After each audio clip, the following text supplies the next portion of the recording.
So I thought I'd show you a little bit today of how you can get mountains to recede into the distance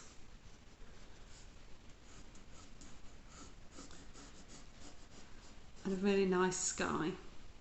So I'm just going to draw in a few mountains on that way, one a little bit further back that way, one here and one a little bit further back here.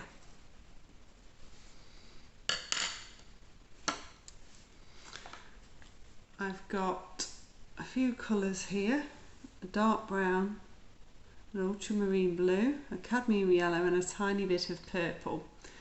I'll list the colours that I've used on the description.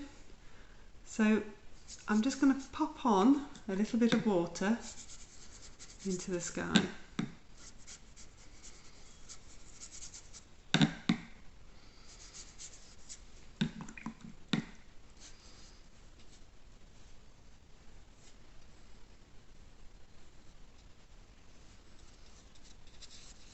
Make sure that that area is covered with water. Now I'm going to dab into my blue and just with a circular motion, keeping my brush pushed down, I'm going to start to create some clouds.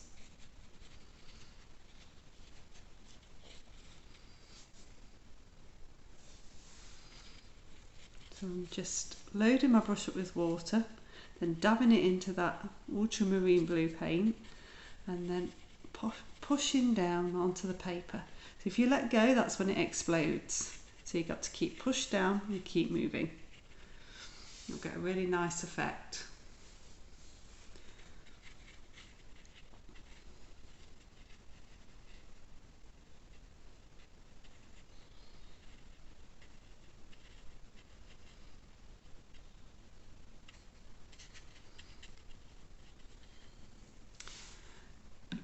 Now if I dab into a little bit of that purple, I can bring a bit of that in for a nice variety in the sky.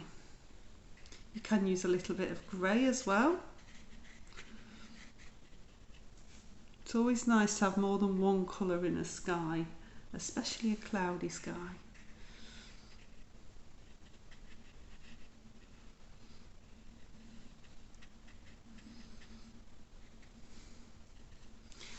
And then we can take a little bit of the dark brown in as well.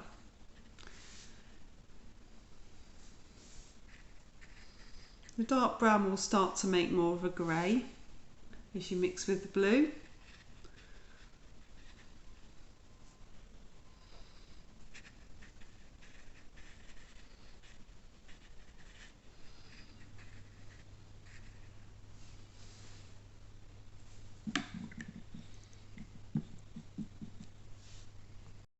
So that's nicely dry now, that sky.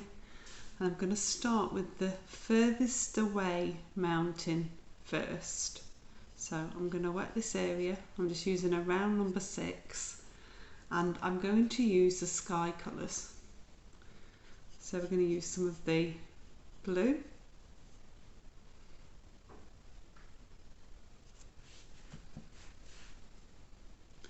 and because we're using the colours from the sky, this helps those mountains to recede backwards. A little bit of the purple,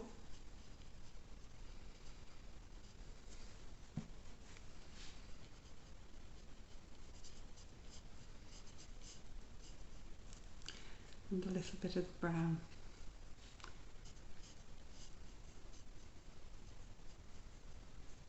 You can choose one side to be darker. Often there's little bits of dark on the top horizon line as well that really accentuates something against the skyline.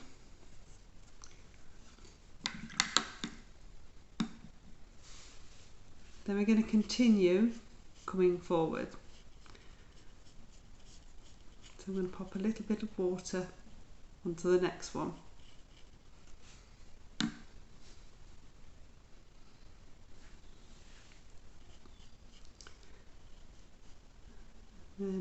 take in some blue again.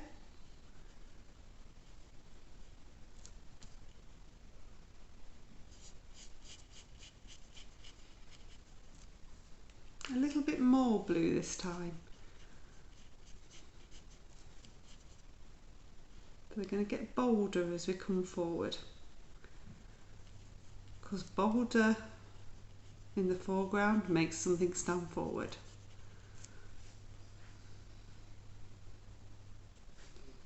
A little bit of the purple.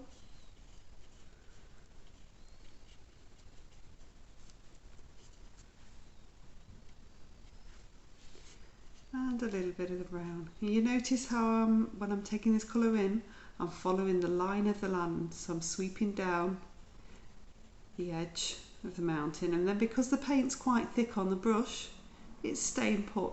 It's got this nice softness at the end.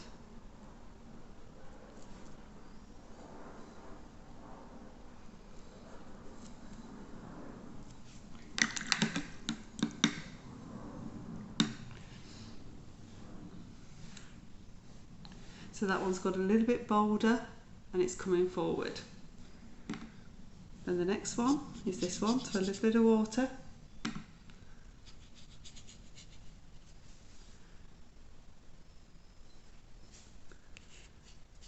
And sweep in some blue again. And then this time, because we're coming forward, we're going to start to add a little bit of warmth in. And we're going to do that with the freshness of the green. So I'm going to start to add in a little bit of yellow.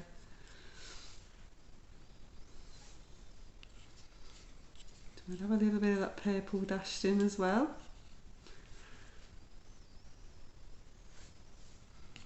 And a little bit of the brown.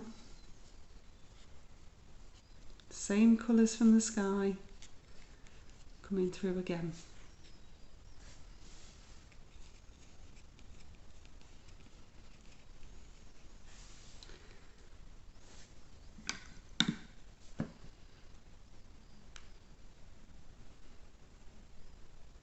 And then I've just got a dab of the yellow.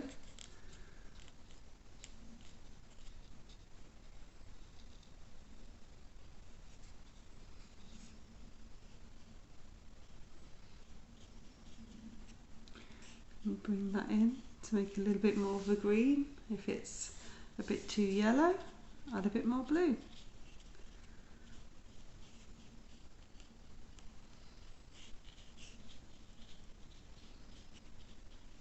Again, following the line of the land.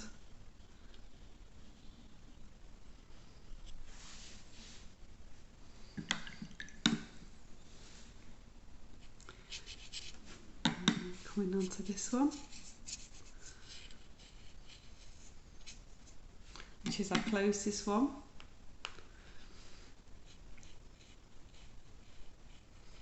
Then bring in some blue again.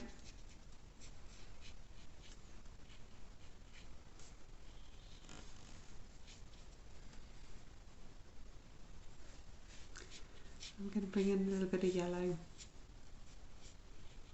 So I'm mixing on that paper.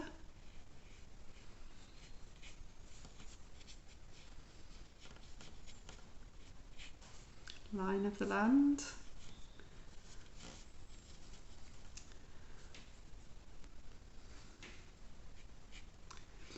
And just let the watercolour do its thing. You don't have to fiddle too much with it.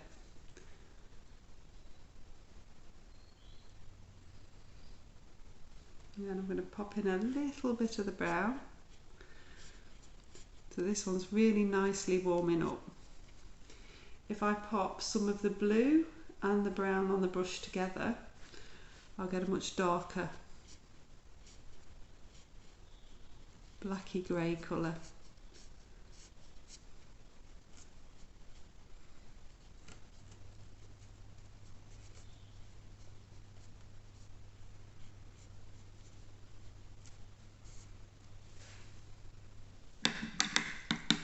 And I can dry that off.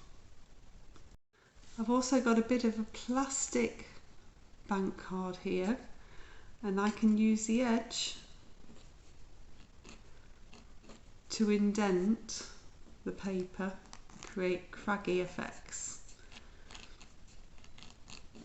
So if you want craggy bits in your mountain, then you can do that and the paint will flow in. If it's drier, it won't flow, but you will be able to scrape. So if you can see that I do that with the flat.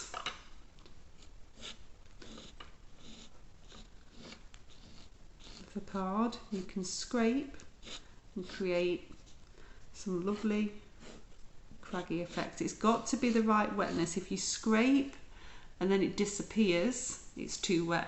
If you scrape and it does nothing, it's too dry. I'll do a little bit this side just so you see that better. Just scraping using the flat of the card, get a nice craggy effect.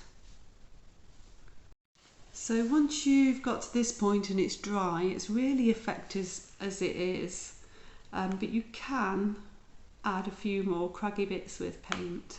So if I dab into the brown and the blue, then I can come in and create some darker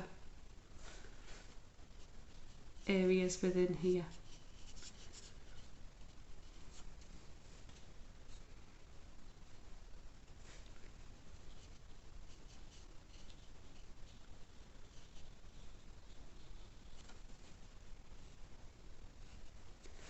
I tend to stick the darker of these darker bits within the front two mountains. If I rinse my brush and then wet it, I can just touch in on one side and soften that darkness in.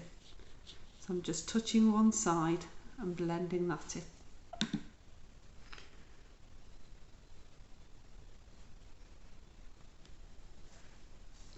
I'm just going to do a little bit this side, not too much.